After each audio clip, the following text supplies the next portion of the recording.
Georgina a contracté le Covid-19 en octobre 2020, mais elle souffre toujours de symptômes persistants. En janvier, elle a cessé d'aller à l'école. Elle suit désormais des cours en ligne, mais seulement pour quelques matières. Je m'endormais, les maux de tête revenaient encore plus forts. J'étais fatiguée toute la journée, j'avais du mal à sortir du lit. Je ne pouvais pas me concentrer, je ne pouvais pas étudier. Je n'avais plus rien. Avant, j'étudiais beaucoup, j'avais de très bonnes notes. Mais maintenant, je ne peux pas étudier, je ne retiens pas les informations. Je ne sais pas de quoi je parle. Je ne sais pas comment relier les concepts. Georgina fait partie des 60 patients traités dans la première unité dédiée aux jeunes atteints de Covid long en Espagne. Beaucoup d'entre eux sont confrontés à des problèmes similaires.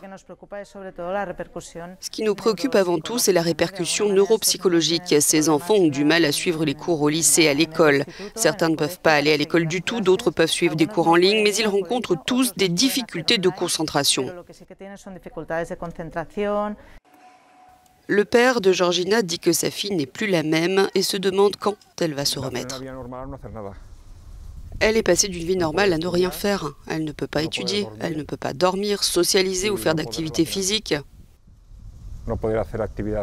Combien de temps cela va-t-il prendre pour disparaître? Combien de temps? Quand est-ce que tous ces symptômes vont-ils finir par disparaître? Ce sont hélas des questions auxquelles les médecins ne peuvent pas encore répondre.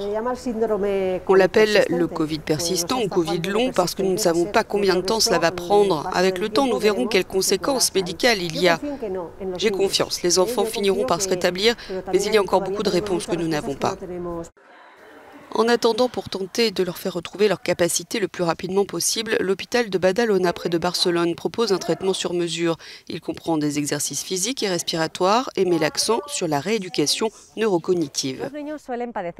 Alors que les enfants ont tendance à avoir des infections plus légères ou à ne présenter aucun symptôme, les médecins ici confirment qu'ils courent le même risque que les adultes de souffrir d'un Covid long.